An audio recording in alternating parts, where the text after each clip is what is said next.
मित्रांनो, तुम्ही कल्पना करा, 2 वर्षापूर्वी झालेली निवडणूक निकाल जाहीर झाला, विजेता सुद्धा ठरला, पण 2 वर्षांनी अचानक निकाल पलटतो आणि हरलेला उमेदवार विजयी ठरतो। हे ऐकूनच धक्का बसतो ना, पण हे खरं घडले आणि आता देशभरात पुन्हा एकदा ईव्हीएम वर मोठा वाद पेटलाय।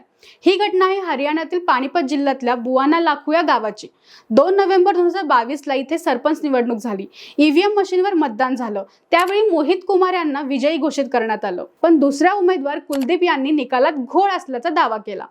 निवडणूक अधिकाऱ्यांनी चक्क मतांची अदलाबदल दाखवली आणि कुलदीप विजयी ठरला, म्हणजेच जिंकलेला हरला। यावरून मोहित कुमार कोर्टात गेले। सुरुवातीला हायकोर्टने स्थगिती दिली, पण फेरमोजणी मान्य केली नाही। अखेर प्रकरण सुप्रीम कोर्टात पोहोचलं।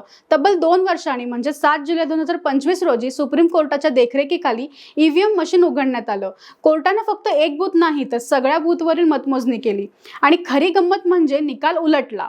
नव्या मतमोजणीत मोहित कुमार यांनी 1051 मते मिळवली तर कुलदीपला 1000 मते, म्हणजे 2 वर्षांनी सरपंच बदलला आणि देशाच्या इतिहासात पहिल्यांदाच ईव्हीएमचा निकाल कोर्टात जाऊन बदलला। या निर्णयानंतर विरोधकांनी केंद्र सरकारवर टीका सुरू केली आहे। शिवसेना खासदार संजय राऊत म्हणाले की जर आम्ही मोहित कुमार सारखं लढलो तर मोदी राहणार नाहीत। राहुल गांधी, शरद पवार, राज ठाकरे यांनी आधीपासूनच ईव्हीएम आणि मतदार यादीवर प्रश्नचिन्ह उपस्थित केलेलं आहे। तुम्हाला काय वाटतं, ईव्हीएम सुरक्षित आहे का की खरोखरच यामध्ये छेडछाड होऊ शकते? कमेंट मध्ये नक्की सांगा।